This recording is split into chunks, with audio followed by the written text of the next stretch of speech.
ബഹുമാന്യരെ, പ്രിയമുള്ളവരെ, എല്ലാവർക്കും എൻ്റെ വിനീതമായ നമസ്കാരം. ഏറെ ആനന്ദത്തോടെയാണ് ഞാൻ രാവിലെ 6:50 തന്നെ ട്രെയിനിൽ ഇവിടേക്ക് പുറപ്പെട്ടത്. എന്നാൽ എനിക്കേറെ പ്രിയങ്കരനായ ഫാദർ ടജി തോമസ് സാറിനെ കുറേ സമയം റെയിൽവേ സ്റ്റേഷനിൽ നിർത്തിക്കേണ്ടി വന്നതിലെ സങ്കടത്തിലാണ് ഇപ്പോൾ ഞാൻ. ട്രെയിൻ പുതുക്കാട് കുറേ സമയം അങ്ങ് പിടിച്ചിട്ടു. പെട്ടെന്ന് വരാൻ ചെയ്തത് അങ്ങനെ ആയിപ്പോയതിൽ നിങ്ങളോട് ഞാൻ ആദ്യമേ എൻ്റെ ദുഃഖം അറിയിക്കുന്നു. പിന്നെ എനിക്കേറെ ബഹുമാനായിട്ടുള്ള principal reverend father doctor Jolly Andrews, അദ്ദേഹത്തിൻ്റെ വർത്തമാനവും നമ്മൾ കേട്ടു. തിരക്കുകൾക്കിടയിൽ ഇവിടെ വന്ന് ഇതിനോടൊപ്പം ചേർന്ന് പോയതിൻ്റെ സന്തോഷം മാത്രമല്ല, മുമ്പൊരിക്കൽ ഞാൻ ഇവിടെ വന്ന് മറ്റൊരു പരിപാടിയിൽ സച്ചിദാനന്ദ മാഷിൻ്റെ കവിതകളെക്കുറിച്ച് വർത്തമാനം പറയുന്നതിനിടയിലാണ് മലയാള വിഭാഗത്തിൻ്റെ മേധാവി എന്നെ ഒന്ന് തൊട്ടത്. അതെൻ്റെ ഹൃദയത്തിൽ തൊട്ടതുകൊണ്ട് തന്നെ ആ ഒരു സ്പർശത്തെ ചേർത്ത് വെച്ചുകൊണ്ടാണ് ഞാൻ ഇത്തിരി ശബ്ദ ബുദ്ധിമുട്ടുകൾക്കിടയിലും ഇവിടേക്ക് ഒന്നൊച്ച വയ്ക്കാൻ എത്തിയത്. എൻ്റെ സ്ഥലം നെയ്യാറ്റിൻകരയാണ്. തെക്കൻ കേരളത്തിൻ്റെ തെക്കേ അറ്റത്തുള്ള ഒരു കൊച്ചു ഗ്രാമത്തിലാണ് ഞാൻ ജനിച്ചത്.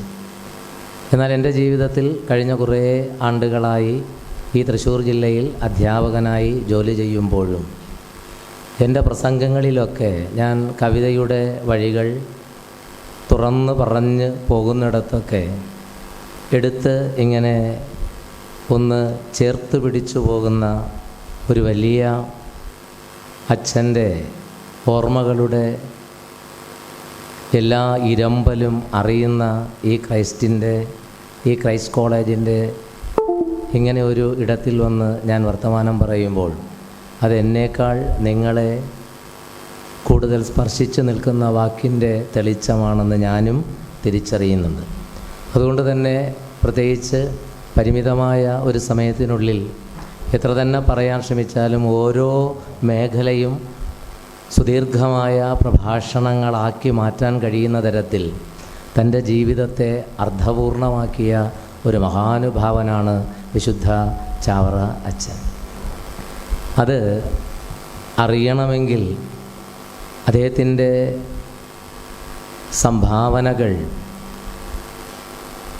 100-200 വർഷം മുമ്പ് ഈ നാടിൻ്റെ സാംസ്കാരിക സാമൂഹിക ഇടങ്ങളെ ഒക്കെ തിരിച്ചറിയുന്നവർക്ക് ഈ 19-ാം നൂറ്റാണ്ടിൻ്റെ വഴിയിൽ നിന്നുകൊണ്ട് 20ഉം 21ഉം നൂറ്റാണ്ടുകൾ സൃഷ്ടിച്ച, എന്നാൽ ആ 20ഉം 21ഉം നൂറ്റാണ്ടുകളെ ബലപ്പെടുത്തിയ ഒരു വലിയ അക്ഷരമനസ്സിനെ ഒന്ന് കൂടുതലായിട്ട് അറിയാൻ കഴിയുകയുള്ളൂ. ഡോക്ടർ സുകുമാർ അഴീക്കോട് അദ്ദേഹത്തിൻ്റെ വാക്കുകൾ കൊണ്ട് ചാവറയച്ചനെ അടയാളപ്പെടുത്തിയത് ഇങ്ങനെയാണ്: നമ്മൾ 20ഉം 21ഉം നൂറ്റാണ്ടിൻ്റെ എല്ലാ ചന്തങ്ങളെയും ഒക്കെ തിരിച്ചറിഞ്ഞ് ജീവിച്ചു പോകുമ്പോൾ ഈ നൂറ്റാണ്ടുകളെ എല്ലാ തരത്തിലും ബലപ്പെടുത്താൻ തൻ്റെ കർമ്മവഴികളെ സുസ്നിഗ്ധമായി വിശുദ്ധമായി തന്നെ എല്ലാ തരത്തിലും സമർപ്പിച്ച ഒരു യുഗപ്രഭാവനാണ് വിശുദ്ധ ചാവറയച്ചൻ എന്ന് അദ്ദേഹം പറഞ്ഞത് ഞാൻ ഈ സന്ദർഭത്തിൽ ഓർത്തു പോകുന്നുണ്ട്. എന്നെ സംബന്ധിച്ചിടത്തോളം അപ്രതീക്ഷിതമായി ഒരു 10-15 വർഷം മുമ്പ് ഞാൻ തിരുവനന്തപുരത്ത്, ഞാൻ കേരള ഭാഷാ ഇൻസ്റ്റിറ്റ്യൂട്ട് റിസർച്ച് ഓഫീസറൊക്കെ ആയിരുന്ന ആ ഒരു തുടക്കകാലത്താണ്. അപ്പോൾ ഒരു ഫാദർ ഫ്രാൻസിസ് വള്ളപ്പുര CMI, അദ്ദേഹം എന്നെ വിഴിഞ്ഞത്ത് ഒരു പരിപാടിക്കായി വിളിച്ച് ഞാൻ അവിടെ പോയി. വിഴിഞ്ഞത്ത് ആ പരിപാടി നടക്കുന്നതിൻ്റെ അന്ന് അവിടെ ഒരു ഇടയ നാടകം അരങ്ങേറുന്നുണ്ടെന്ന് അച്ഛൻ പറഞ്ഞു. കൈനകരിയിൽ ഈ വിശുദ്ധ ചാവറയച്ചൻ ജനിച്ച അതേ നാട്ടിൽ, അദ്ദേഹത്തിൻ്റെ തറവാട്ടിൽ, ആ കുടുംബത്തിൽ പിൽക്കാലത്തെ ഒരു പച്ചപ്പുള്ള ഒരു തളിരായിട്ട് വന്ന ആ അച്ഛൻ ആ ഇടയ നാടകം ഒന്ന് കാണാൻ പറഞ്ഞപ്പോൾ അദ്ദേഹം എനിക്ക് ചാവറയച്ചൻ്റെ സുഭാഷിതം എന്ന നാടകം ഒന്ന് കയ്യിൽ വച്ചു തരികയുണ്ടായി. ആ ചാവറയച്ചൻ്റെ നാടകം വായിച്ചപ്പോൾ ഈ നാടകം ആണല്ലോ ഈ ഗദ്യഭാഷയിൽ ഇവിടെ അവതരിപ്പിക്കുന്നത്, എന്നാൽ അതിന് എത്ര സുന്ദരമായ ഒരു പദ്യ സൗന്ദര്യം കിടക്കുന്നുണ്ട് എന്ന ഒരു ബോധ്യത്തിൽ ഞാൻ അതിലെ ചില വരികൾ വെറുതെ ചൊല്ലിയപ്പോൾ ഇപ്പോൾ എന്നെ രജിയച്ചൻ തൊട്ടതുപോലെ തന്നെ അദ്ദേഹം എൻ്റെ ഹൃദയത്തിൽ തന്നെ കയറി പിടിച്ചു. ഇതൊന്ന് ചൊല്ലിത്തരണം. അന്ന് അങ്ങനെ ഞാൻ ചൊല്ലിക്കൊടുത്തു ഇടയ നാടകം സുഭാഷിതം. അദ്ദേഹം തന്നെ അത് കാസറ്റ് CD രൂപത്തിലാക്കി അത് പലയിടങ്ങളിലും അതെത്തിച്ചിട്ടുമുണ്ട്. ഞാനും ചിലയിടങ്ങളിൽ വന്ന് വർത്തമാനം പറഞ്ഞ് പോയിട്ടുമുണ്ട്. അങ്ങനെ ആണ് കാട്ടിൽ കിടക്കും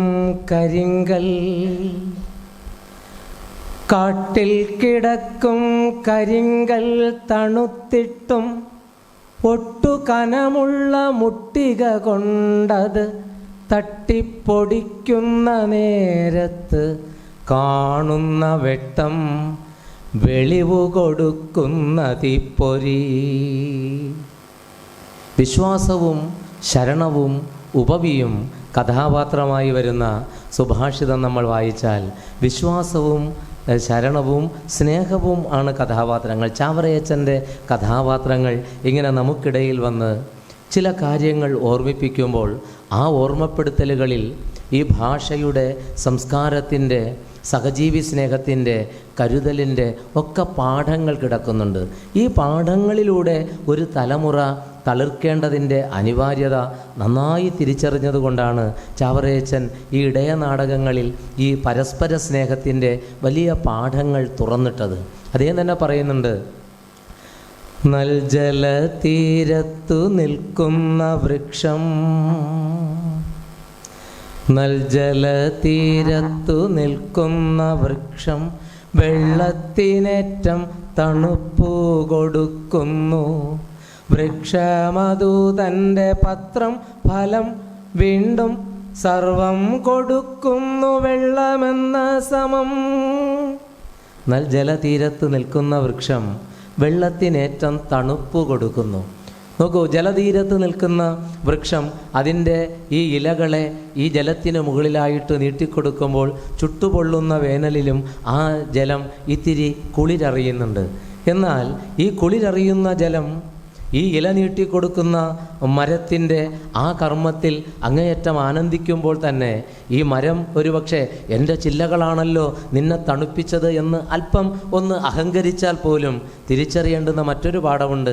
ഈ ചില്ലകൾ വിടർന്നത് ഈ ജലം കൊടുത്ത ഇത്തിരി നീരോട്ടം ആ നീരിൽ കൂടിയാണ് എന്നറിയുമ്പോൾ ആരാണ് കേമൻ?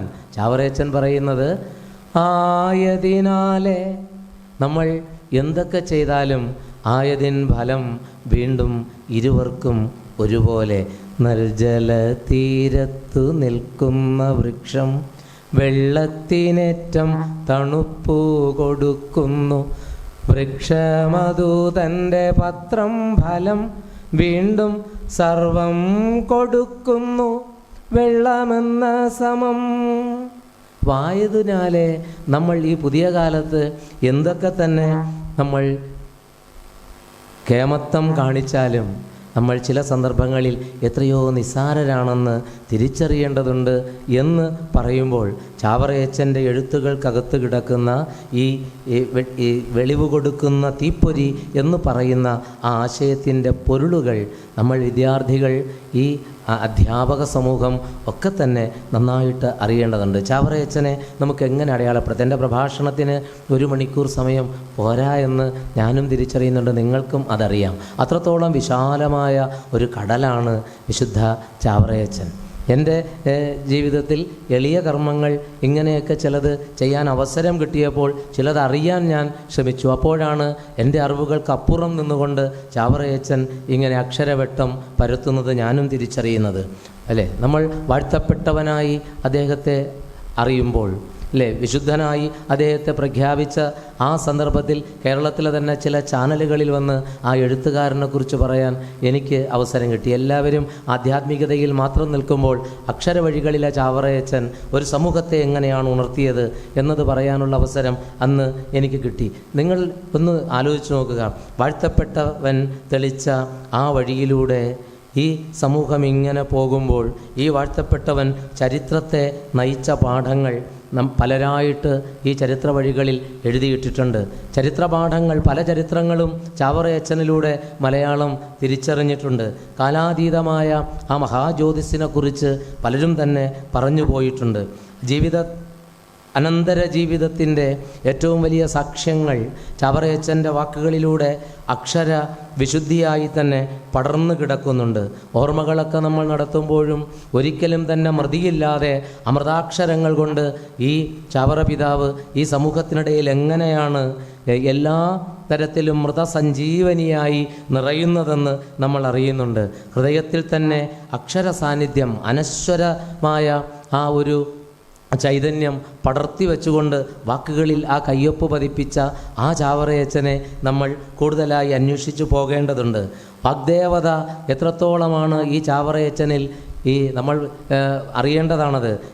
ഈ കാന്ത കോമള പദാവലിയൊക്കെ ചാവറയച്ചനിലേക്ക് കയറുമ്പോൾ അലങ്കാരങ്ങൾ, അതുപോലെ തന്നെ വൃത്തങ്ങൾ ഒക്കെ തന്നെ കവിതയിലേക്ക് ചേർത്ത് വയ്ക്കാൻ, വൃത്തബദ്ധമായ കവിത ഗദ്യഭാഷയിൽ അരങ്ങത്ത് അവതരിപ്പിക്കാനും കൂടി കഴിയുന്ന തരത്തിൽ സന്നിവേശിപ്പിക്കുന്ന ആ ഒരു ടെക്നിക്കൊക്കെ വളരെ സൂക്ഷ്മമായി തൻ്റെ എഴുത്തിൽ അദ്ദേഹം ആവിഷ്കരിച്ചിട്ടുണ്ട്.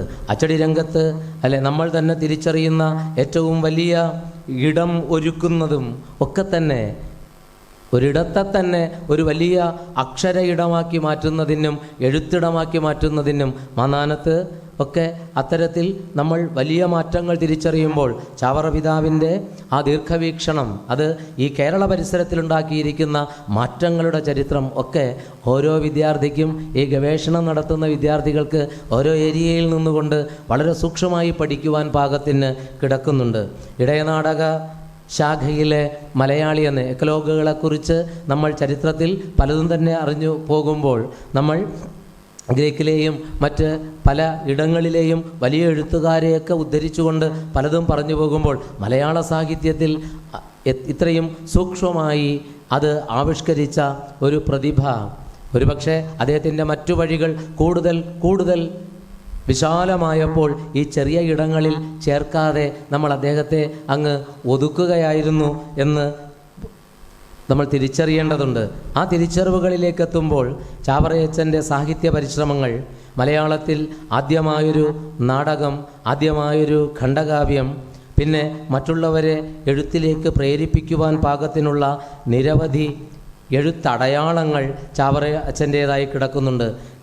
വളരെ അധികം ദൈവികമായ സ്പർശം എല്ലാ തരത്തിലും അനുഭവിച്ചുകൊണ്ട് തന്നെ ഒരു ജനതയ്ക്ക് ഏത് ലോകസഞ്ചാരത്തിലേക്കുമുള്ള വലിയ വഴികൾ തുറന്നിട്ട ആ മഹാപാഠങ്ങളൊക്കെ ചാവറയച്ചൻ്റെ ജീവിതത്തിൻ്റെ ഭാഗമായി കിടക്കുന്നു. നമ്മൾ മനസ്സിലാക്കുക, 1805 ജനിച്ച ഒരു മനുഷ്യൻ ഈ 219 വർഷം പിന്നിടുമ്പോഴും നമ്മൾ ഇങ്ങനെ ഏതാണ്ട് 220 വർഷത്തിന് ഇപ്പുറവും നമ്മൾ ഓർക്കുന്നുവെങ്കിൽ ജീവിച്ച വർഷമല്ല, ആ വർഷിച്ച ജീവിതമാണ് നമുക്ക് എല്ലാ തരത്തിലും പാഠമായി മാറും. നമ്മളൊക്കെ ജീവിക്കും, നമ്മൾ കുറച്ചു കാലം ജീവിച്ചിരുന്നിട്ട് മരിക്കും. എത്ര വർഷം ജീവിച്ചു എന്ന് നമ്മളോട് ചോദിച്ചാൽ ഇത്ര വർഷം ജീവിച്ചു എന്ന് പിൽക്കാലവും പറയും. പക്ഷേ ജീവിതം എന്നത് ജീവിച്ചു തീർക്കുക എന്നതിലേക്കുള്ളതല്ല എന്നും, ഈ ജീവിതകാലത്തെ ആ വർഷത്തിനപ്പുറം വർഷിച്ച ജീവിതമാണ് ഒരു മനുഷ്യനെ വിശുദ്ധനാക്കുന്നത് എന്നും, ആ വിശുദ്ധിയുടെ പാഠങ്ങൾ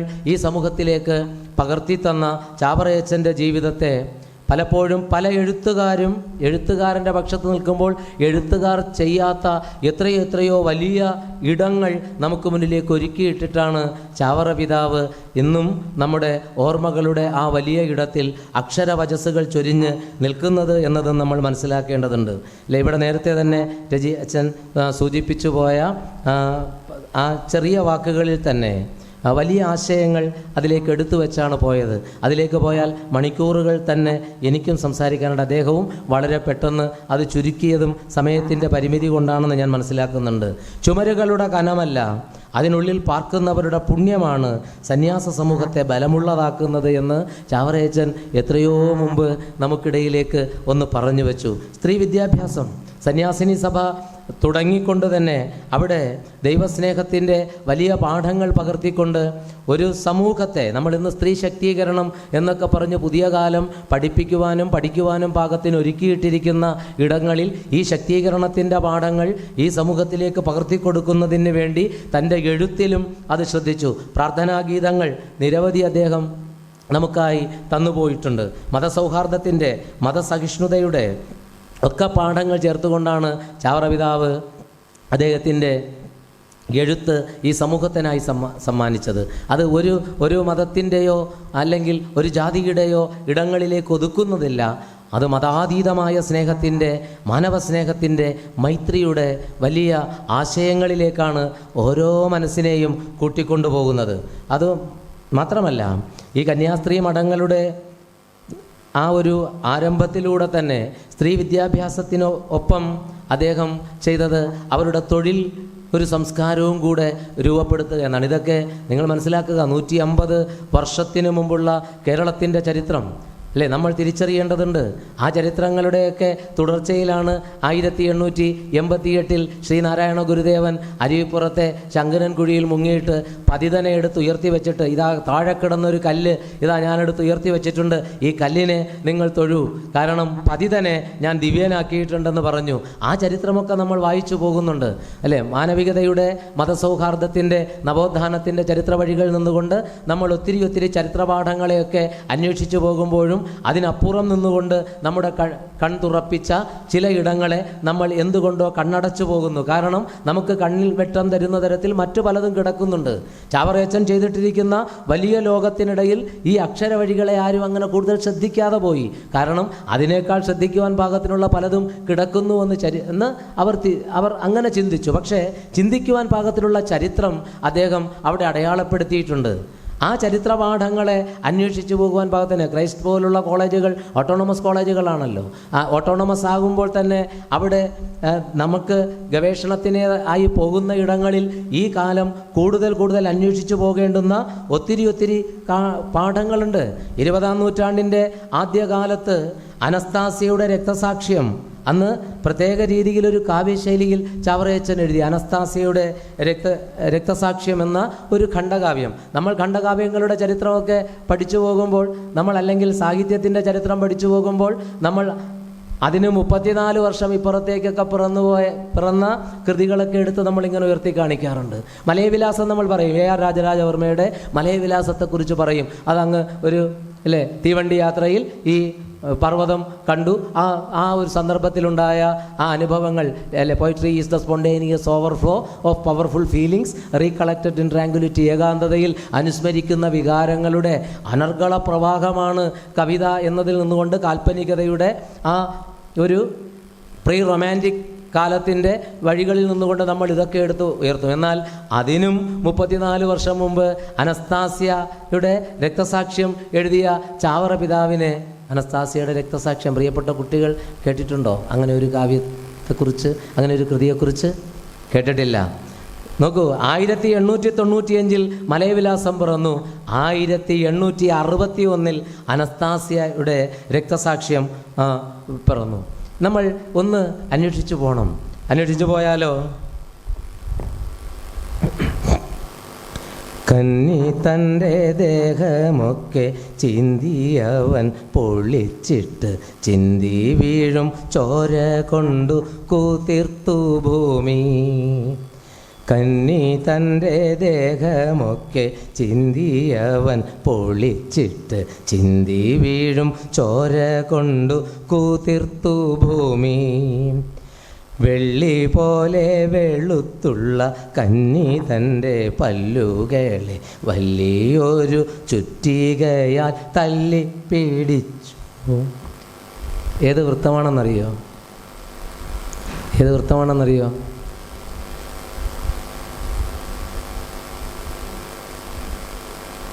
പടിഞ്ഞാറു ചാഞ്ഞു സൂര്യൻ പരിരമ്യമായി മഞ്ഞയും ഇളം ചുവപ്പും കലർന്ന തരുക്കളുടെ. കേട്ടിട്ടുണ്ടോ? സമയമായില്ല പോലും, സമയമായില്ല പോലും, ക്ഷമ എൻ്റെ ഹൃദയത്തിൽ ഒഴിഞ്ഞു തോഴി. സമയമായില്ല പോലും, സമയമായില്ല പോലും, ക്ഷമ എൻ്റെ ഹൃദയത്തിൽ ഒഴിഞ്ഞു തോഴി. ഇതുമല്ലെങ്കിൽ നമ്മൾ രാമപുരത്ത് വാര്യരുടെ വഞ്ചിപ്പാട്ടിലേക്ക് പോകുമ്പോൾ പറഞ്ഞതങ്ങനെ തന്നെ പാതിരാവായല്ലോ പത്നി കുറഞ്ഞൊന്നുറങ്ങട്ടെ ഞാൻ എന്ന് തുടങ്ങുന്നിടത്ത് വഞ്ചിപ്പാട്ടിൻ്റെ നദോന്നത കിടക്കുന്നുണ്ട്. ഈ നദോന്നത എന്ന ആ വൃത്തത്തിൽ ഒരു ഖണ്ഡകാവ്യം മലയാളത്തിൽ കുമാരനാശാൻ്റെ ഈ കാവ്യം നമ്മൾ പറഞ്ഞ ആ കരുണയൊക്കെ പിറക്കുന്നതിനും മുമ്പ് 1861 ചാവറ പിതാവ് എഴുതുമ്പോൾ കന്നി തൻ്റെ ദേഹമൊക്കെ ചീന്തിയവൻ പൊളിച്ചിട്ട് ചിന്തി വീഴും ചോര കൊണ്ട് കൂതിർത്തു ഭൂമി. വെള്ളി പോലെ വെളുത്തുള്ള കന്നി തൻ്റെ പല്ലുകളെ വലിയൊരു ചുറ്റികയാൽ തള്ളിപ്പിടിച്ചു. പുണ്യമാർന്ന കാലുകളിൽ നഖങ്ങളെ പറിപ്പിച്ച് തണ്യവാൻ ലജ്ജയില്ലാതെ പിന്നെയും കോപാൽ. ആരെഴുതിയതാണെന്നറിയോ? ആരെഴുതിയതാ? വിശുദ്ധ ചാവറയച്ചൻ എഴുതിയ അനസ്താസ്യായുടെ രക്തസാക്ഷ്യം എന്ന ആ കൃതിയിലെ വരികളാണിത്. ഇതൊക്കെ നമ്മൾ മനസ്സിലാക്കുക. നമ്മൾ മലയാള സാഹിത്യ ചരിത്രത്തിൽ മഹാകവി എ.വി. സൈമൺ, പുത്തൻകാവ് മാത്തന്തരകൻ, പ്രൊഫസർ PC ദേവസ്യ, നമ്മൾ കട്ടക്കയത്തിൽ ചെറിയാൻ മാപ്പിള എന്നൊക്കെയുള്ള പേരുകൾ പോലും ഇടയ്ക്കെവിടെയൊക്കെ ഒന്ന് തൊട്ടുപോയിട്ട് ഉണ്ട്. ആ പേരുകൾക്കും അപ്പുറം നിന്നുകൊണ്ട് നമ്മൾ പുത്തൻ പാനയുടെ കർത്താവായ അർണോസ് മാതിരിയെക്കുറിച്ച് ഒക്കെ നമ്മൾ ഇടയ്ക്കിടയ്ക്കൊന്ന് സൂചിപ്പിച്ചു പോകാറുണ്ട്. ഈ ഇടങ്ങളിൽ 19-ാം നൂറ്റാണ്ടിൽ ജീവിച്ചിരുന്നു കൊണ്ട് 20-ാം നൂറ്റാണ്ടും 21-ാം നൂറ്റാണ്ടും സൃഷ്ടിച്ച ആളായതുകൊണ്ട് ചാവറയച്ചനെ നമ്മൾ ഇന്നും ഓർക്കുന്നു. മാത്രമല്ല അദ്ദേഹം ഈ വാക്കുകൾ കൊണ്ടും കർമ്മം കൊണ്ടും ഒരു യുഗസൃഷ്ടാവ് കൂടിയാണ് എന്ന് നമ്മുടെ പ്രഭാഷണ കലയുടെ മറ്റൊരു വിസ്മയമായ സുകുമാർ അഴീക്കോട് പറഞ്ഞു പോകുമ്പോൾ ചാവറയച്ചൻ്റെ ഹിതോപദേശ കഥകൾ, അദ്ദേഹത്തിൻ്റെ രചനകൾ, ആത്മാനുതാപം ഒക്കെ നമ്മൾ ഒന്ന് വായിച്ചു പോകുമ്പോൾ ആത്മാ അനുതാപം അത് ഒരു കാലത്തെ തണുപ്പിക്കുവാനുള്ള, ഈ നാടിൻ്റെ പൊള്ളലുകളെ ഇല്ലാതാക്കാനുള്ള കരുതലായിരുന്നു. അത് സ്തുതി പാടുകയല്ല ചാവറയച്ചൻ തൻ്റെ എഴുത്തുകളിലൂടെ ചെയ്തത്. ആദിനായകനായ സർവേശ്വരൻ ആദത്തിൻ മകനായി ചമഞ്ഞെന്നെയും ആയതിനെന്തു കാരണം ദൈവമേ ആദ്യഹീനനാം നിന്റെ ദയ തന്നെ. ആദിനായകനായ സർവേശ്വരൻ നേരത്തെ താളമല്ല ചാവറയച്ചൻ മലയാള കവിതയിൽ ആത്മാനുതാപത്തിലേക്ക് വരുമ്പോൾ കൊണ്ടുവരുന്നത്. അനസ്താസ്യയുടെ രക്തസാക്ഷ്യത്തിലെ വൃത്തവും അലങ്കാര ഭംഗിയുമല്ല അടുത്തതിലേക്ക് ആയി വരുമ്പോൾ നമ്മൾ കാണുന്നത്. സന്ദർഭത്തിനനുസരിച്ച് ആവശ്യമായത് എടുക്കും. അത് സംസ്കൃത സാഹിത്യത്തിൽ നല്ല അവഗാഹം ചാവറയച്ചനുണ്ടായിരുന്നു. മാത്രമല്ല വേദങ്ങളും ഉപനിഷത്തുക്കളുമൊക്കെ സൂക്ഷ്മമായി വായിച്ച് ആ വാക്കുകളെയും ഉള്ളിൽ ചേർത്തു. വിശ്വസാഹിത്യം ചാവറയച്ചന് മുന്നിൽ ആ അപാരമായ ഭാഷാ പ്രാവീണ്യം കൊണ്ട് തന്നെ പല കൃതികളെയും അദ്ദേഹം ഉൾക്കൊണ്ടിട്ടുണ്ട്. മാത്രമല്ല ലോകസാഹിത്യത്തിലെ പല രചനകളുടെയും സൂക്ഷ്മഭാവങ്ങളെയും അതിലെ ആശയങ്ങളെയും തൻ്റെ കൃതികൾക്ക് മാറ്റുകൂട്ടുന്നതിന് വേണ്ടി ചാവറയച്ചൻ പ്രയോഗിച്ചിട്ടുണ്ട്. അതുകൊണ്ടാണ് ആത്മാനുതാപത്തിൽ വരുമ്പോൾ നോക്കൂ, 4 വരി എഴുതുമ്പോൾ നമുക്ക് ചില സന്ദർഭങ്ങളിൽ ഒരു വരിയിൽ ഒരക്ഷരത്തിൽ വന്നിട്ട് അടുത്തതിൽ വേണമെങ്കിൽ നമ്മുടെ സ്വരാക്ഷരങ്ങളുടെ ആ ഈ എന്നൊക്കെ എഴുതി പോകുന്നുണ്ട്. ഒന്നായ നിന്നെ രണ്ടെന്ന് കണ്ടളവിലുണ്ടായ ഒരുണ്ടൽബത മിണ്ടാവതല്ല എന്ന് തുടങ്ങിപ്പോകുമ്പോൾ ഓങ്കാരമായ പൊരുൾ എന്ന് തുടങ്ങി അടുത്ത അക്ഷരത്തിലേക്ക് വരും. ചാവറയച്ചൻ 4 വരി ഒരേ അക്ഷരം കൊണ്ട് പരീക്ഷിച്ചിട്ടുണ്ട്. നിങ്ങൾ ആത്മാനുതാപം വായിക്കുമ്പോൾ നോക്കൂ. ആദിനായകനായ സർവേശ്വരൻ ആദത്തിൻ മകനായി ചമഞ്ഞെന്നെയും ആയതീനന്തു കാരണം ദൈവമേ ആദ്യഹീനനാം നിന്റെ ദയ തന്നെ. ആദിനായകനായ സർവേശ്വരൻ ആദത്തിൻ മകനായി ചമഞ്ഞെന്നെയും ആദത്തിൻ മകനായി ചമഞ്ഞെന്നെയും ആയതീനന്ത് കാരണം ദൈവമേ ആദ്യഹീനനാം നിന്റെ ദയ തന്നെ. ഇത് നോക്കൂ. ഇനി അടുത്തതിൽ ഈയിൽ തുടങ്ങും. അത് കഴിഞ്ഞാൽ പിന്നെ ഈയിലേക്ക് പോകും, പിന്നെ ഊയിലേക്ക് വരും. ഇതൊക്കെ നമ്മൾ ആരെങ്കിലും ഈ 4 വരികൾ ഒരേ അക്ഷരം, അടുത്ത് കയറുമ്പോൾ അടുത്തതും ഒരേ അക്ഷരം. ഒരേ അക്ഷരത്തിൽ ഇങ്ങനെ എഴുതണമെങ്കിൽ എന്ത് വേണം? പദസമ്പത്ത് വേണ്ടേ? നമ്മൾ പറയല്ലേ ഈ വൊക്കാബുലറി പദസമ്പത്ത് അത് ഇത്രയും കിട്ടണമെങ്കിലോ എല്ലാ തരത്തിലും ഈ സാഹിത്യത്തിൻ്റെ സമസ്ത മേഖലയും നന്നായിട്ട് തിരിച്ചറിഞ്ഞിട്ടുണ്ട്. ആ കാലത്തിൻ്റെ കെടുതികളെ നന്നായിട്ട് തിരിച്ചറിഞ്ഞിട്ടുണ്ട് അദ്ദേഹം. മാത്രമല്ല അടുത്ത് പ്രാസഭംഗിയിലേക്ക് അദ്ദേഹം പോകും. ഇവിടെ ഈ ആത്മാനുതാപത്തിൽ ഇങ്ങനെ അടുത്തെഴുതുമ്പോൾ ഈ ചതുഷ്പദികളിൽ ഇങ്ങനെ പരീക്ഷിച്ചതിനൊപ്പം ക ഖ ഗ ഘ ങ ഇതിലെ ഈ വ്യഞ്ജനാക്ഷരങ്ങളുടെ ആ അക്ഷരക്രമത്തെയും തൻ്റെ എഴുത്തിലേക്ക് ചാവറയച്ചൻ കൊണ്ടുവന്നിട്ടുണ്ട്. അത് കഴിയുമ്പോൾ അത് ചുമ്മാ ഇങ്ങനെ ഒരു കവിത എഴുതാൻ ചിലപ്പോൾ പലർക്കും കഴിയും. പക്ഷേ ഭാഷയെ ഇത്തരത്തിൽ എടുത്ത് കൈകാര്യം ചെയ്യാൻ അത്രയും ഭാഷാശേഷിയും ആ സാഹിത്യ ബോധവും ഉള്ളതുകൊണ്ടേ കഴിയുകയുള്ളൂ എന്നതും നമ്മൾ മനസ്സിലാക്കുക.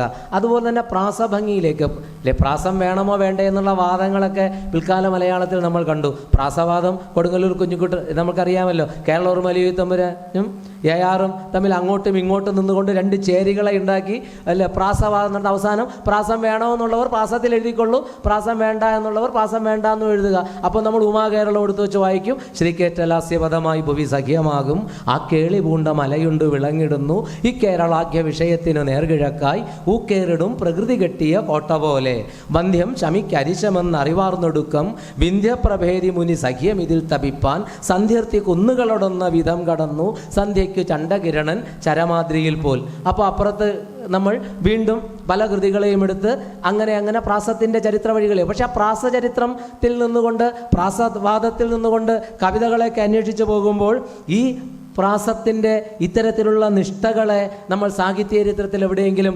അടയാളപ്പെടുത്തിയിരിക്കുന്നത് കണ്ടിട്ടുണ്ടോ? ഇല്ല. കാരണം എന്താ? നമ്മളും അത്രത്തോളം അതിനെക്കുറിച്ച് ശ്രദ്ധിക്കാൻ നമ്മൾ ശ്രമിച്ചിട്ടില്ല. കാരണം ശ്രദ്ധിക്കുവാൻ പാകത്തിന് ഓരോ ഇടങ്ങളെയും ബലപ്പെടുത്താൻ ചാവറയച്ചൻ വേറെ പലതരത്തിലും പലതും ചെയ്തിട്ടിരിക്കുകയാണല്ലോ. നോക്കൂ, അദ്ദേഹം തന്നെ മുട്ടുകുത്തി നമസ്കാരം ചെയ്യുമ്പോൾ ഒട്ടുനേരം ഞാൻ മുട്ടിന്മേൽ ചാഞ്ഞിടും. ചാവറയച്ചൻ എഴുതിയതാ. എന്താ പറയുന്നത്? മുട്ടുകുത്തി നമസ്കാരം ചെയ്യുമ്പോൾ ഒട്ടുനേരം ഞാൻ മുട്ടിന്മേൽ ചാഞ്ഞിടും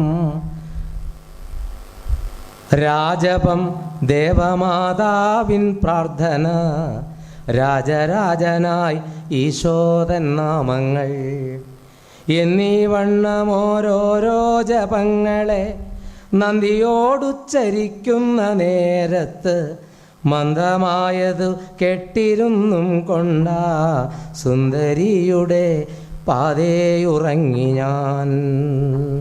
മുട്ടുകുത്തി നമസ്കാരം ചെയ്യുമ്പോൾ ഒട്ടുനേരം ഞാൻ മുട്ടിന്മേൽ ചാഞ്ഞിടും രാജപം ദേവമാതാവിൻ പ്രാർത്ഥന രാജരാജനായി ഈശോതൻ നാമങ്ങൾ എന്നീ വണ്ണം ഓരോരോ ജപങ്ങളെ നന്ദിയോടുച്ചരിക്കുന്ന നേരത്ത് മന്ദമായി അതു കെട്ടിരുന്നും കൊണ്ടാ സുന്ദരിയുടെ പാതേ ഉറങ്ങി ഞാൻ.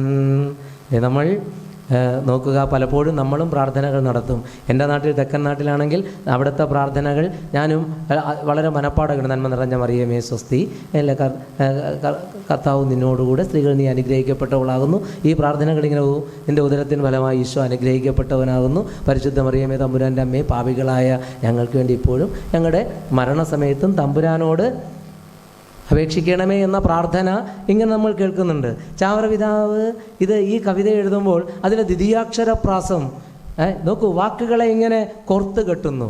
ഈ പദാവലി കൊണ്ട് അദ്ദേഹം മറ്റൊരു ഭാവതലം ഉണ്ടാക്കുന്നുണ്ട്. ആ ഭാവതലം, ആ ഭാവ തീവ്രത നോക്കൂ. ഇവിടെ പറയും, രാജരാജനായി ഈശോതൻ നാമങ്ങൾ, രാജപം ദേവമാതാവിൻ പ്രാർത്ഥന, രാജപം ദേവമാതാവിൻ പ്രാർത്ഥന, രാജരാജനായി ഈശോതൻ നാമങ്ങൾ എന്നീ വണ്ണം ഓരോരോ ജപങ്ങളെ നന്ദിയോടുച്ചരിക്കുന്ന നേരത്ത് ഈ ജപം നടത്തി ആ മാതൃസവിധത്തിൽ തന്നെ ഞാൻ അങ്ങനെ ഉറങ്ങി. ആ ജപത്തിൽ അങ്ങനെ ലയിച്ച് നിൽക്കുമ്പോൾ ആ എഴുത്തിലെ ശബ്ദസംഗീതവും അതിൻ്റെ ആ ഭാവതീവ്രതയും നമ്മൾ അറിയാതെ പോകരുത്.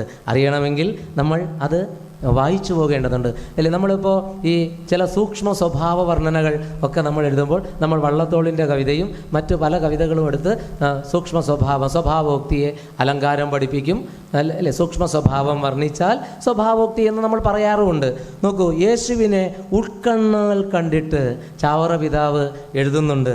അത് അവിടെ നമുക്ക് വായിക്കുമ്പോൾ നമ്മളും അത് കാണും. നിന്നുടെ തിരുമേനി സുന്ദര തിരുമുഖം, നിന്നുടെ തിരുമേനി സുന്ദര തിരുമുഖം, മിന്നുന്ന നയനങ്ങൾ ശോഭിത തിരുനാസി.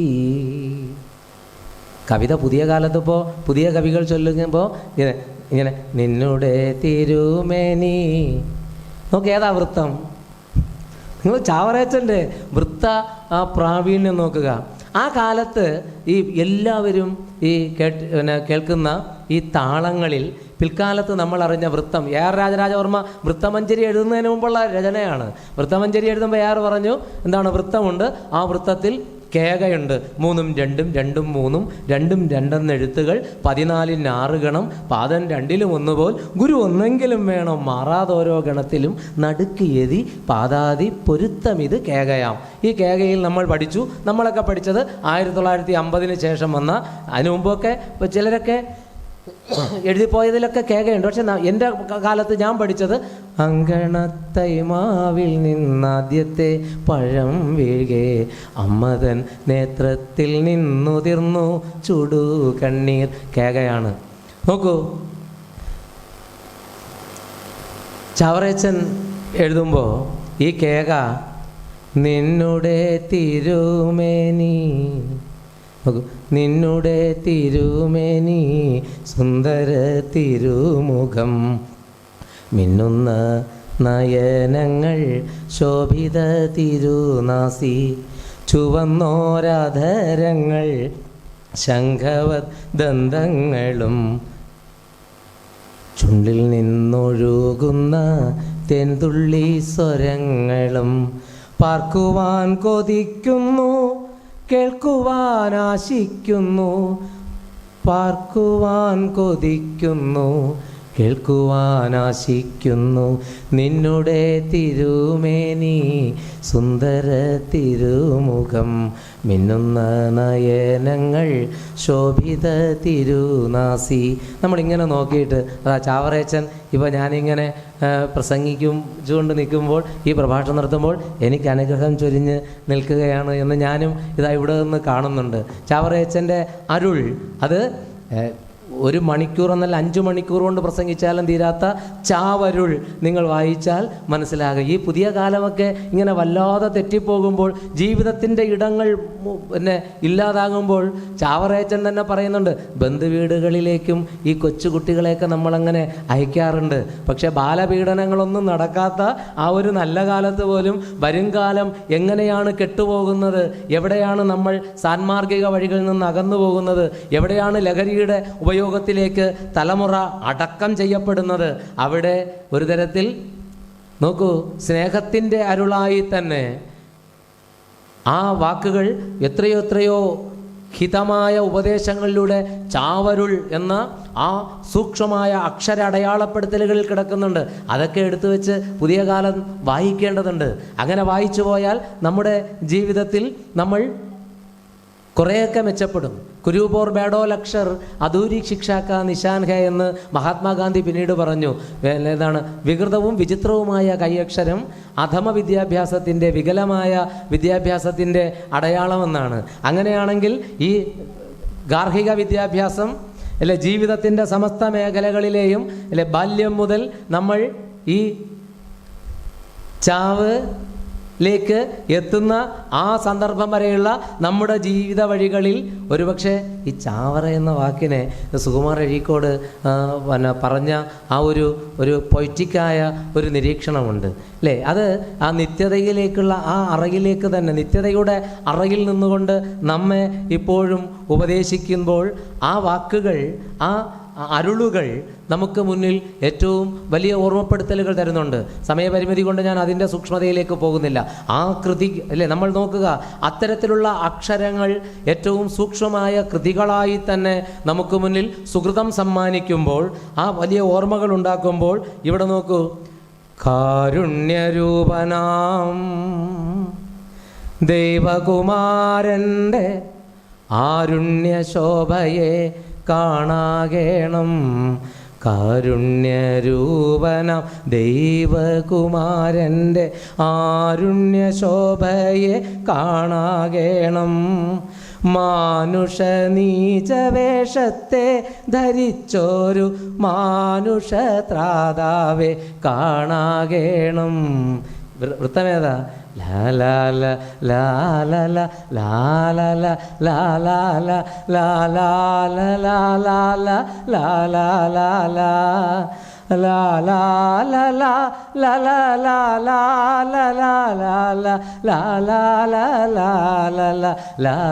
ലാലാല നോക്കൂ, ഈ താളങ്ങളിൽ നിന്നുകൊണ്ട് പുതിയ കാല വൃത്തങ്ങൾ ഉണ്ടായിട്ടുണ്ട്.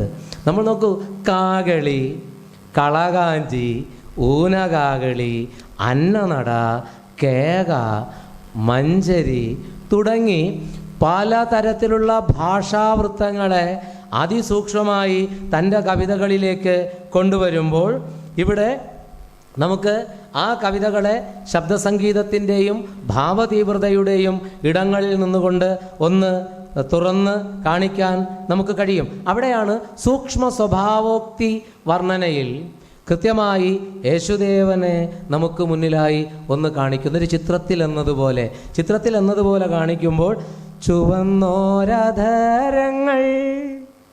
ശംഖവദന്തങ്ങളും, ചെറിയച്ഛൻ ഇതിൻ്റെ അലങ്കാരങ്ങൾ പഠിപ്പിച്ചു കൊടുക്കണം അല്ലേ? പെണ്ണിൻ്റെ പല്ലു കണ്ടാൽ തെയ് മുല്ലതൻ മൊട്ടുപോലെ തെയ്തൈ അത്തിനന്ദം തെയ്തൈ തിനന്താരോ തെയ്തൈ. ചുണ്ടു കണ്ടാൽ തെയ് ചെന്തൊണ്ടിപ്പഴം പോലെ തെയ്തൈ അത്തിനന്ദം തെയ്തൈ തിനന്താരോ തെയ്തൈ. കണ്ണു കണ്ടാൽ തെയ് കണ്ണാടി മിന്നൽ പോലെ തെയ്തൈ അത്തിനന്ദം തെയ്തൈ തിനന്താരോ തെയ്തൈ. യേശുദേവനെ ഉൾക്കണ്ണിലെടുത്തിട്ട് എഴുതുമ്പോൾ ഈ കണ്ണ് മിന്നൽ പോലെ എന്നാണ്, കണ്ണാടി മിന്നൽ പോലെ എന്ന് പറഞ്ഞാൽ ആ കണ്ണിങ്ങനെ നോക്കുമ്പോൾ, ആ ചിത്രത്തിൽ തന്നെ നോക്കി നിൽക്കുമ്പോൾ നമ്മളിലേക്ക് ഇങ്ങനെ വർഷിക്കുകയാണ് ആ ജ്യോതിസ്.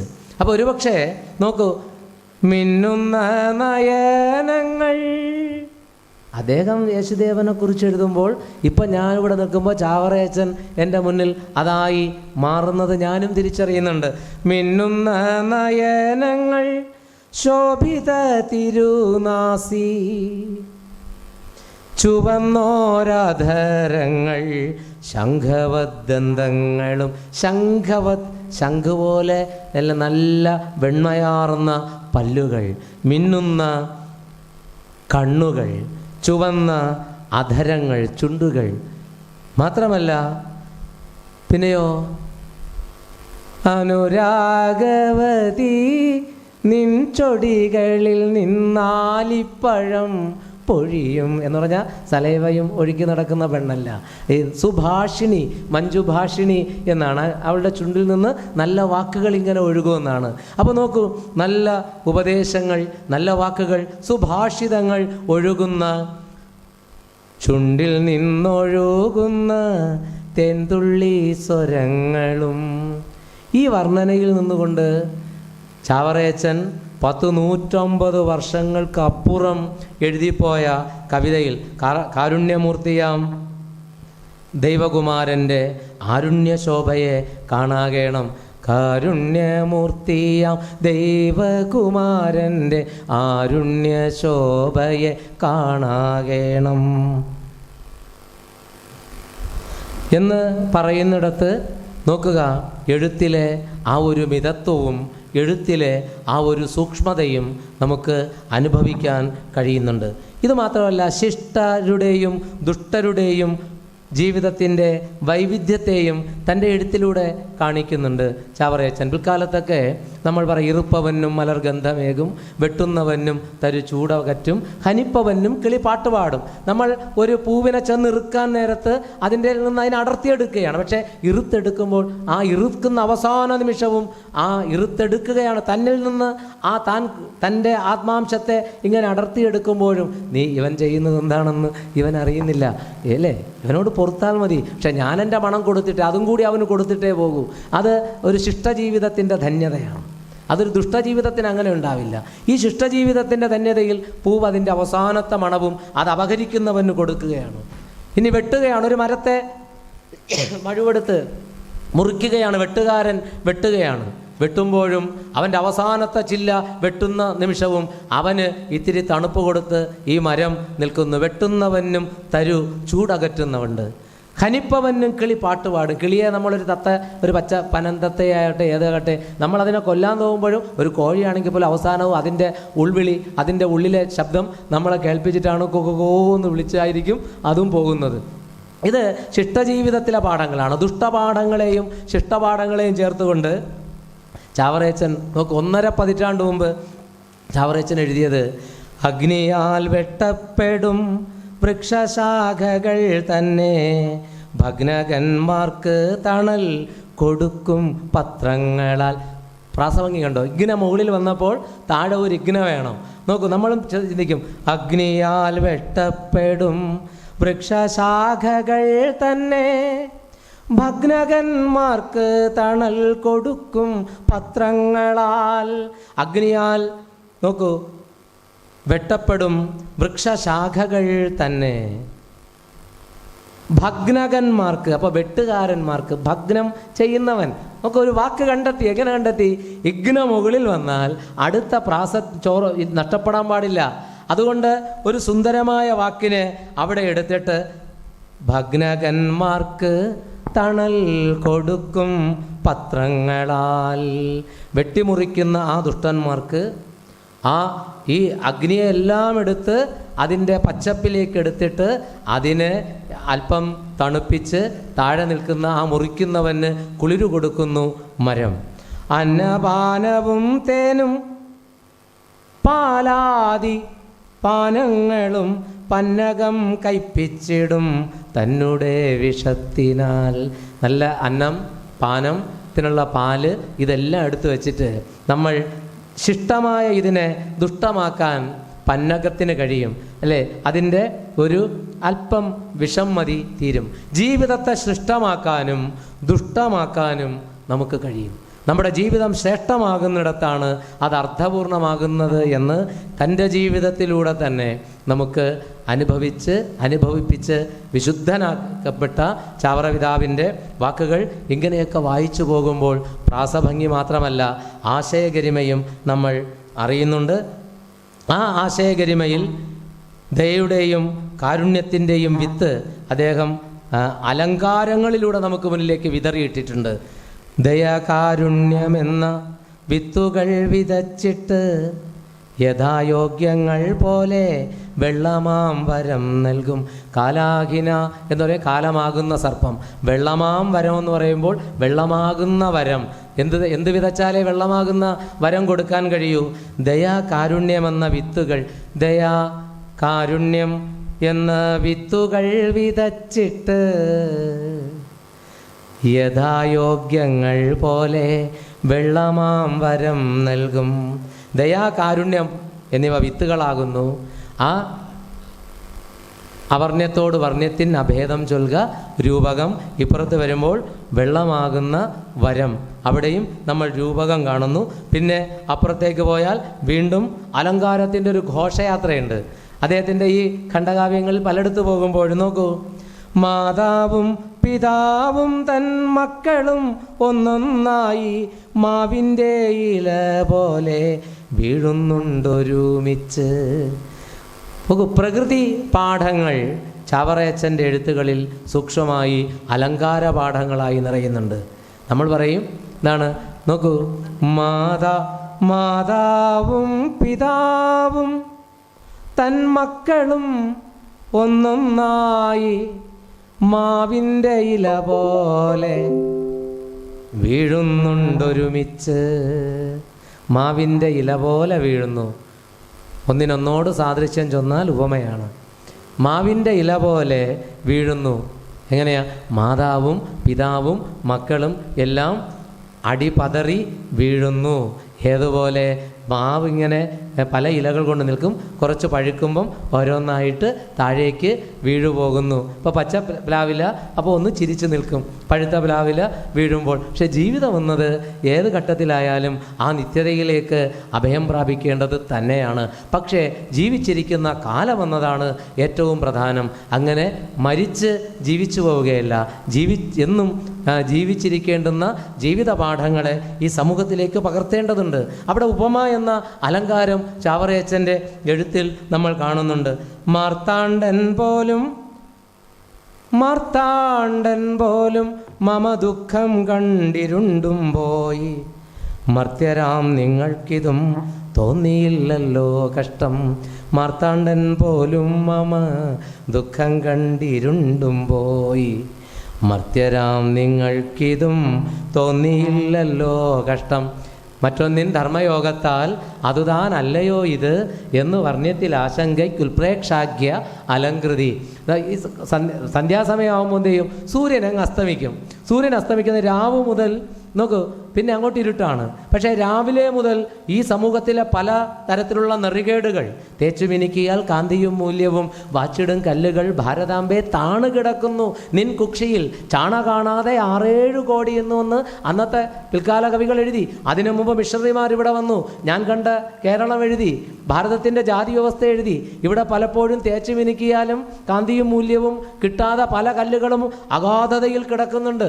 ആ അഗാധതയിൽ നിന്ന് ഇത് എല്ലാം മാറ്റണമെങ്കിൽ പള്ളി എന്ന സങ്കല്പത്തോടൊപ്പം പള്ളിക്കൊപ്പം പള്ളിക്കൂടം എന്നൊരു വലിയ ആശയം, ആ പള്ളിക്കൂടം ഒക്കെ സ്ഥാപിക്കുമ്പോൾ അത് ഒരിടത്തേക്ക് ഒതുങ്ങുന്നതിനല്ല, അതെല്ലാവർക്കും ഒരുപോലെ വെളിച്ചം കൊടുക്കുന്ന ആ ഒരു വലിയ കർമ്മത്തിൻ്റെ ഒരു വലിയ അടയാളപ്പെടുത്തലാണ്.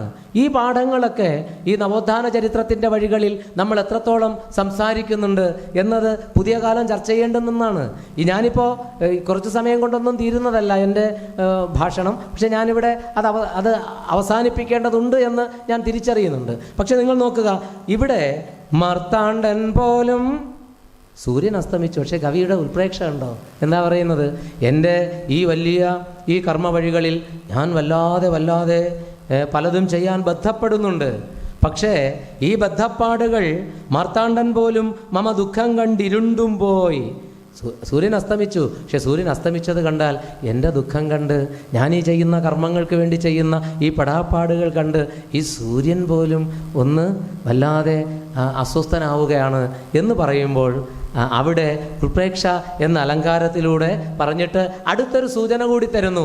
സൂര്യൻ പോലും അങ്ങനെ ഈ പല കെടുതികളെയും ഈ നെറുകേടുകളെയും ഇല്ലാതാക്കാനും ഒക്കെ ഞാൻ ശ്രമിക്കുമ്പോൾ അത് അവിടെ അസ്വസ്ഥനാകുന്നുണ്ട്. പിന്നീട് ശിഷ്യന്റെ മകനിലും വള്ളത്തോളം എഴുതി എന്നാണ്, കൈലാസ ശൈലെ കനകാഭിഷേകം കഴിച്ചു നിന്നിടിന കർമ്മസാക്ഷി കാണാവ തല്ലിത്തൊഴിലെന്ന് അകാണ്ടെ കാർകൊണ്ടലിൻ മൂടലിലായി മുഹൂർത്തം എന്ന് പറയുമ്പോൾ അവിടെ ശിഷ്യന്റെ മകനും എന്ന ഖണ്ഡകാവ്യത്തിൽ ആ വരിയുണ്ട്. ഗണപതിയുടെ കൊമ്പ് താഴേക്ക് വീണപ്പോൾ കൈലാസത്തിൽ കനക ശോഭ പടർത്തി നിന്നിരുന്ന കർമ്മസാക്ഷി സൂര്യൻ പെട്ടെന്ന് എനിക്കിത് കാണാൻ വയ്യേ എന്ന് പറഞ്ഞിട്ട് അങ്ങ് കാർകൊണ്ടലിൻ്റെ മറവിലേക്ക് പോയി. സൂര്യൻ അങ്ങ് മറഞ്ഞത് കണ്ടാൽ ഈ നോക്കൂ, അവിടെ കർമ്മസാക്ഷി ഇത് കാണാൻ വയ്യാതെ പോയതാണ്. ഇനി ഹിമവാനാകട്ടെ ദൗഹിത്രനേൽക്കും ദുരവസ്ഥയെങ്കിൽ പകച്ചു നിൽക്കുന്നത് പോലെ കാണായി എന്ന് ഒക്കെ നമ്മൾ ഉൽപ്രേക്ഷ കാണുന്നുണ്ട്.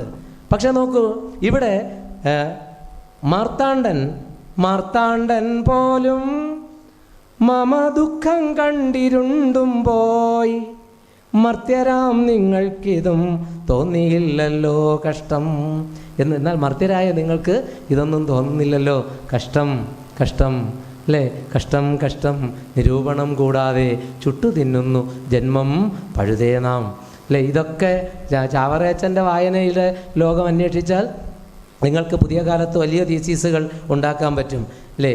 യേശുചരിതം മുഴുവൻ ഉൾക്കൊള്ളുന്ന കീർത്തനങ്ങൾ അദ്ദേഹം പല തലങ്ങളിലായി എഴുതിയിട്ടിട്ടുണ്ട്. അവിടെയൊക്കെ കാരുണ്യരൂപനം ദൈവകുമാരൻ്റെ ആരുണ്യ ശോഭയെ കാണാകേണം, മാനുഷനീച വേഷത്തെ ധരിച്ചൊരു മാനുഷദ്രാതാവെ കാണാകേണം, മിത്രനെ മന്ദിപ്പിച്ചിടുന്ന ദീപ്തിയെ ഗാത്തേ മറച്ചതും കാണാകേണം എന്ന് ഒക്കെ പറയുമ്പോൾ ഉന്നതനാം ദൈവം കന്നിമറിയത്തിൽ വന്നു പിറന്നതും കാണാകേണം, ഉന്നതനാം ദൈവം കന്നിമറിയത്തിൽ വന്നു പിറന്നതും കാണാകേണം. ഇത് വായിച്ചങ്ങ് പോകുമ്പോൾ നമ്മൾ സത്യവും വഴിയും ജീവനും ഒക്കെ എങ്ങനെയാണ് നമ്മെ സ്പർശിക്കുന്നത് എന്ന് അനുഭവിക്കാൻ കഴിയും.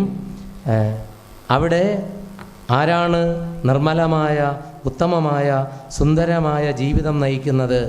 അദ്ദേഹമാണ് യഥാർത്ഥ കലാകാരൻ എന്ന് മഹാത്മാഗാന്ധി ഒരിക്കൽ ദിലീപ് കുമാർ ചൗധരിയുടെ ചോദ്യത്തിനുത്തരമായി പറഞ്ഞത് ഇവിടെ ഞാൻ ഓർക്കുന്നുണ്ട്. മാത്രമല്ല, സൗഹാർദ്ദത്തിൻ്റെ ഇടങ്ങൾ ഒരിക്കലും ഇല്ലാതാകരുത് എന്ന് ആഗ്രഹിച്ച ഒരു മനുഷ്യസ്നേഹി കൂടിയാണ്. ഒരു വലിയ ഉൽപ്പതിഷ്ണുവും അതുപോലെ തന്നെ ഉൽപ്പതിഷ്ണു എന്ന് പറഞ്ഞാൽ മനുഷ്യജീവിതത്തിൽ ഇപ്പോൾ പലപ്പോഴും മനുഷ്യരെ എല്ലാവരെയും ചേർത്ത് പിടിക്കണം. അതൊരു വലിയ ആശയമാണ്. ഒരു മതത്തിലേക്കും ജാതിയിലേക്കും ഒതുങ്ങിക്കൊണ്ടല്ല അദ്ദേഹത്തിൻ്റെ കർമ്മവഴികളെല്ലാം നിറഞ്ഞിരിക്കും. അതിനൊരു ഉദാഹരണമാണ് ഈ കുമാരനല്ലൂർ ദേവീക്ഷേത്രം. അതിൻ്റെ തൊട്ടടുത്തായിട്ട് തന്നെ പുല്ലരിക്കുന്നിൽ ഒരു പള്ളി പണിയാനുള്ള ഒരു സാധ്യതയുണ്ടായി. പള്ളി പണിയാനുള്ള സാധ്യത അവിടെ വന്നപ്പോൾ എങ്കിലിന്ന് മാന്നാനത്തല്ല ഈ കാണുന്നതൊന്നും ഉണ്ടാകുമായിരുന്നത്. എങ്കിലെല്ലാം എവിടെയായിരിക്കും? ചാവറയച്ചൻ പള്ളി പണിതതും സെമിനാരി സ്ഥാപിച്ചു, പ്രസ് സ്ഥാപിച്ചു. ഇതെല്ലാം നമ്മൾ മാനാനത്തിൻ്റെ വഴികളിൽ നിന്നുകൊണ്ട് വലിയ ചരിത്രങ്ങൾ നമ്മൾ പറയുന്നുണ്ട്. എന്നാൽ ഈ പുല്ലരിക്കുന്നിൽ അത് ചെയ്യാൻ ഒന്ന് ആഗ്രഹിച്ചു. പക്ഷേ അപ്പോൾ തന്നെ കുമരനല്ലൂർ ദേവീക്ഷേത്രത്തിലെ ഭക്തജനങ്ങൾക്കൊരു ചെറിയൊരു ആശങ്കയുണ്ടായി. ഇവിടെ ഇത് വരുമ്പോൾ അവിടെ തൊട്ട് മുമ്പിലായിട്ട് ആണ്. പക്ഷേ പലരും ഇത് കലക്കി ഇതിനെ ഒന്ന് ചിലതൊക്കെ നേട്ടങ്ങൾ കൊയ്യാൻ വേണ്ടി പലരും അവിടെ സ്വാധീനിച്ചു ചാവറയച്ചനെ. പക്ഷേ ചാവറയച്ചൻ്റെ ആ വാക്കുകൾ ഏതു കാലത്തും നമുക്കെടുത്ത് ഉച്ചത്തിൽ പറയാനുള്ള സ്നേഹത്തിൻ്റെ, കരുതലിൻ്റെ, വിശ്വാസത്തെയും ശരണത്തെയും ഉപവിയെയും കഥാപാത്രമാക്കി ഇടയനാടകത്തിൽ സുഭാഷിതം ഉൾപ്പെടെയുള്ള എക്കലോഗുകൾ പലതും നമുക്ക് സമ്മാനിച്ച ആ പ്രതിഭ, സ്നേഹമനസ്സ് അപ്പോൾ പറഞ്ഞത്, അന്യമതസ്ഥരെ വേദനിപ്പിച്ചുകൊണ്ട് പുല്ലരിക്കുന്നിൽ പള്ളി പണിയേണ്ട. ആ ഒറ്റ വാക്കിൽ എല്ലാ മനസ്സുകളിലേക്കും ചാവറ പിതാവ് കയറിപ്പറ്റി. അതും ഞാൻ വെറുതെ പറയുന്നതല്ല. മതാതീതമായ സ്നേഹത്തിൻ്റെ, മാനവ സ്നേഹത്തിൻ്റെ വലിയ വാക്കുകൾ അവിടെയുണ്ട്. പിടിയരി, ഉൽപ്പന്നപ്പിരിവ്, അങ്ങനെ പലതുമൊക്കെ ചെയ്ത് അദ്ദേഹം തുടങ്ങി വെച്ച ആ മഹത്തായ സംരംഭങ്ങളുടെ തുടർച്ചയിൽ ഈ ക്രൈസ്റ്റ് കോളേജ് ഉൾപ്പെടെയുള്ള ഭാരതീയ സന്യാസി സമൂഹത്തിന് മുന്നിൽ തന്നെ നമ്മൾ ഇന്ത്യയിലെ തന്നെ പലയിടങ്ങളിൽ പോകുമ്പോൾ ക്രൈസ്റ്റുകൾ നമ്മൾ കാണുന്നുണ്ട്, അല്ലേ? ബാംഗ്ലൂർ പോയാലും നമ്മൾ കാണുന്നുണ്ട്.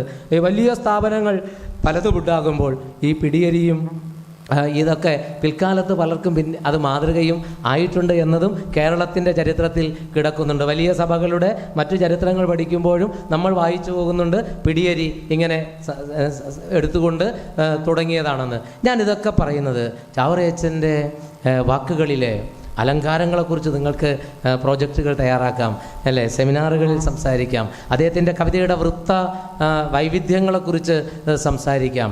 ചാവുരുൾ എന്ന ഒറ്റ കൃതിയെ വെച്ചുകൊണ്ട് വർത്തമാനകാല ജീവിത പരിസരങ്ങളെ മുൻനിർത്തി നിങ്ങൾക്ക് അന്വേഷിക്കാം. കേരളത്തിൻ്റെ ഭൂതകാലത്തിൻ്റെ ആ നെറികേടുകളിൽ നിന്നുകൊണ്ട് ഒരു നാടെങ്ങനെ പുരോഗമിച്ചു, ആ നാട്ടുവഴികളിൽ പള്ളിയും പള്ളിക്കൂടവും സ്ഥാപിച്ചുകൊണ്ട് തന്നെ ഇത്തരത്തിൽ നടത്തിയ കർമ്മങ്ങളുണ്ടാക്കിയ മാറ്റങ്ങളെ നമുക്ക് കണ്ടുപോകാൻ കഴിയും.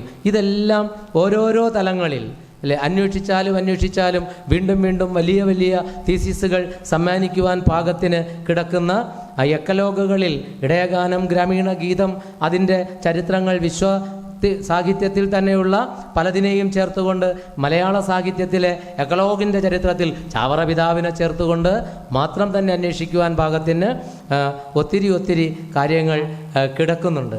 ഇതൊക്കെ അന്വേഷിച്ച് പോകാൻ പാകത്തിന് വിശാലമായി കിടക്കുന്ന ചാവറ എന്ന ആ വലിയ കടലിൽ ഒന്ന് കരയിൽ നിന്നുകൊണ്ട് ഒരു കൈക്കുടന്ന വെള്ളം കോരി ഇങ്ങനെ ഒന്നിടുമ്പോൾ അതിലെ ഉപ്പ് രസം നിങ്ങളുടെ നാവിൽ പറ്റിയിട്ടുണ്ടാകും. എന്നാൽ അതിൻ്റെ മുത്തുകൾ വാരി എടുത്തു പോകാൻ പാകത്തിനുള്ള ഒരു പ്രചോദനം മാത്രമാകട്ടെ ഇത് എന്ന് ഞാൻ ആഗ്രഹിക്കുന്നുണ്ട്.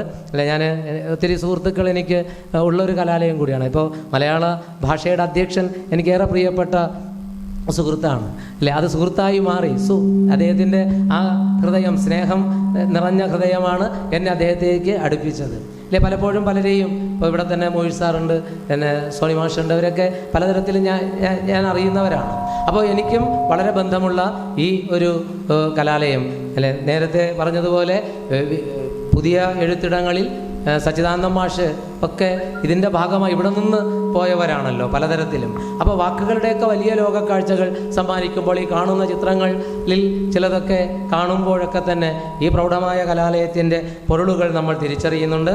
അവിടെ ഈ ഭാഷാ രംഗത്ത് സാഹിത്യ മേഖലയിലെ സംഭാവനകളെ ഒന്നൊന്നായി അറിഞ്ഞും തെളിഞ്ഞും പോകാൻ നിങ്ങൾക്ക് ചാവറ പിതാവിൻ്റെ സുഭാഷിതത്തിലെ ആ വരി തന്നെ നിങ്ങൾ തണുത്ത് കിടക്കുന്ന അല്ല, നിങ്ങൾ ഇടയ്ക്കിടയ്ക്ക് രജിയച്ചനും സിബിയച്ചനും, അല്ലേ, PRO സിബിയച്ചനും അതുപോലെ പ്രിൻസിപ്പൽ അച്ഛനും മറ്റെല്ലാവരും കൂടി ഈ മുട്ടിക കൊണ്ടൊന്ന് മുട്ടുമ്പോൾ കാട്ടിൽ കിടക്കും കരിങ്കൽ തണുത്തിട്ടും ഒട്ടു കനമുള്ള മുട്ടിക കൊണ്ടത് തട്ടിപ്പൊടിക്കുന്ന നേരത്ത് കാണുന്ന വെട്ടം വെളിവ് കൊടുക്കുന്ന തീപ്പൊരി.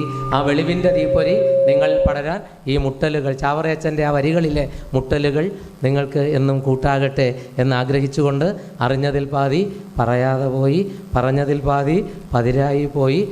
നിങ്ങൾക്കിഷ്ടമുള്ളത് നിങ്ങൾ എടുത്തുകൊള്ളുക. പക്ഷെ എത്ര എടുത്താലും വീണ്ടും വീണ്ടും എടുക്കാൻ പാകത്തിന് കടലായി ചാവറയച്ചൻ നമ്മുടെ മുമ്പിൽ ഉണ്ട് എന്ന് ഓർമ്മിപ്പിച്ചുകൊണ്ട് ഞാൻ എൻ്റെ ഈ വാക്കുകൾ ചുരുക്കുന്നു. പ്രിയപ്പെട്ട മലയാള വിഭാഗം അധ്യക്ഷന് എൻ്റെ ഹൃദയം നിറഞ്ഞ നന്ദി.